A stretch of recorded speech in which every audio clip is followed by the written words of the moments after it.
আজ তোমাদের সাথে শেয়ার করব আমার ছাদ বাগানের মালবা ফুলের সৌন্দর্য।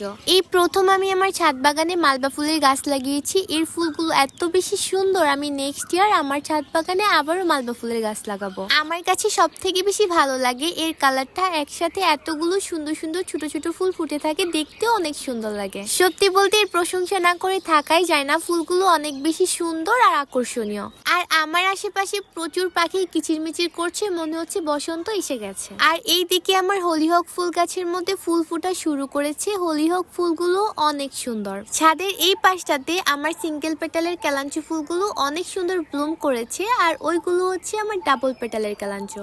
আমার দেখানো এই ফুলের গাছগুলো কার কার বাগানে রয়েছে অবশ্যই আমাকে কমেন্ট করে জানাবে। আর এটা হচ্ছে আমার দেশি গাঁদা ফুলের গাছ। এই গাছটা অনেক বড় হয়েছে আর ফুলগুলো অনেক সুন্দর ফুটেছে। আমার হাতে থাকা এই সুন্দর ব্রেসলেটটি পেয়ে যাবে আমার ফেসবুক পেজ রিয়াজ এলিগ্যান্সে। এছাড়াও আরো অনেক সুন্দর সুন্দর ব্রেসলেট কালেকশন রয়েছে। এটা হচ্ছে আমার ছাদে ফুটা প্রথম আইস প্ল্যান্ট, লাল টুকটুকে একটা সুন্দর কালারের।